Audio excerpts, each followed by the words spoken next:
Hi, I'm Corrine. Welcome to Goodbye Gluten. Saying goodbye to gluten does not mean saying goodbye to great food and great taste. So please like this video, share it with friends, and subscribe to our channel. So today we are making carrot cake. This is a recipe I've made for the family for, 25 years. We've adapted it to be gluten-free and dairy-free. There's also ways to make it egg-free or reduce the oil in it. So we've got some hints and tricks in there. So let's see what we're going to need. For our carrot cake today, here's what we're going to need. First, we're going to need a pan. I'm making a small recipe, so this is an 8x8 pan. We'll spray it with some cooking spray when that becomes ready. Then we need a half a cup of oil.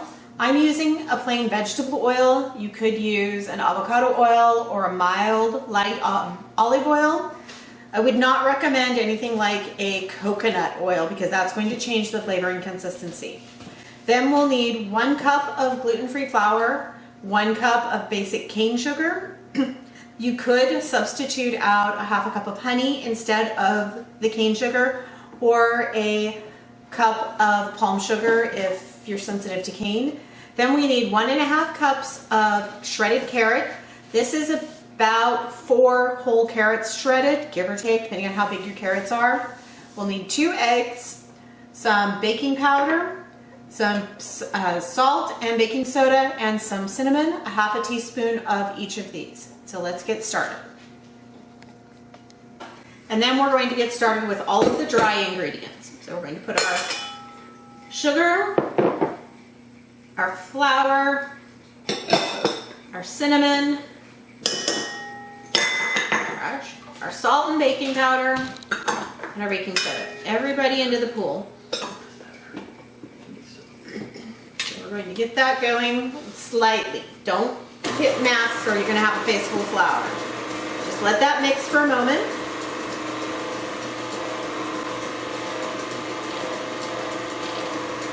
Okay, so that's all blended in. Now what we're going to need to do is add our oil and our eggs.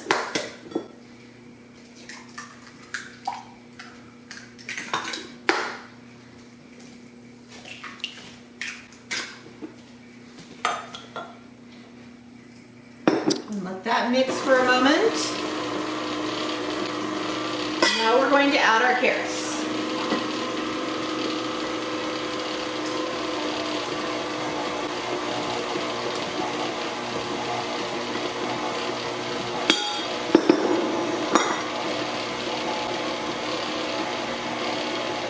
From here, we're going to let this mix for about 2 minutes.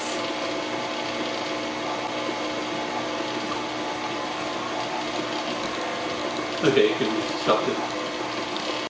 First, we're going to spray our pan. You want to make sure to get those corners. All right, that looks good. All right, it's been about 2 minutes. We're going to take this off. I got my fingers in it. And don't be afraid, it looks a little orange. That's okay. Put this in the sink.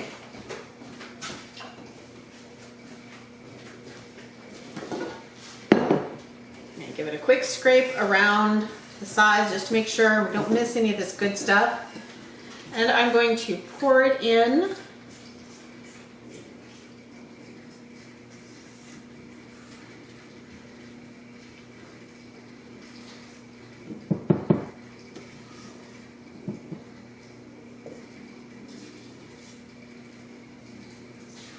I like to get all of that yummy goodness out of the pan.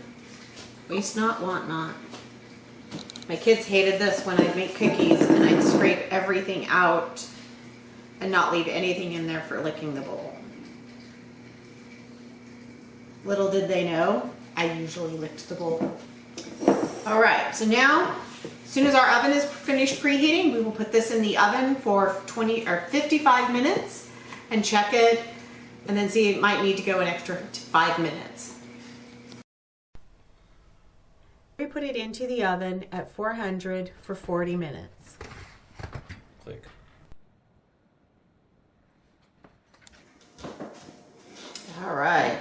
Look at that. Smells divine. So we're going to let this sit for about a minute or two before we take it out of the pan. It's been about 5 minutes and I've taken my spatula and just gently gone around like this, just to loosen the edges. We're going to tip it out. If it sticks and doesn't want to come out, it's okay, leave it in for a few more minutes. And we are now going to let this cool completely. This is the hardest part of the whole process. This is usually 2 to 3 hours at a minimum. All right, so we're frosting this with some of our cream cheese frosting. Remember, it's linked up here in the cards. You get all of that. All right, our cake is cooled. We've frosted it. Now is the time for a taste test. Take a bite with some frosting. That is so good. Just really moist and yummy tasting. Now remember what we always... All right, so we've got our carrot cake. Remember, you can make this any time of the year. It's quick and easy, simple ingredients with some simple substitutions if you choose. It'll freeze well, so if you want to make it in cupcakes, you can pop it in the freezer. I often do that because really and truly, do you really need a whole cake just for yourself? Question.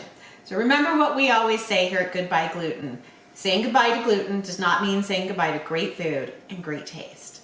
Happy cooking.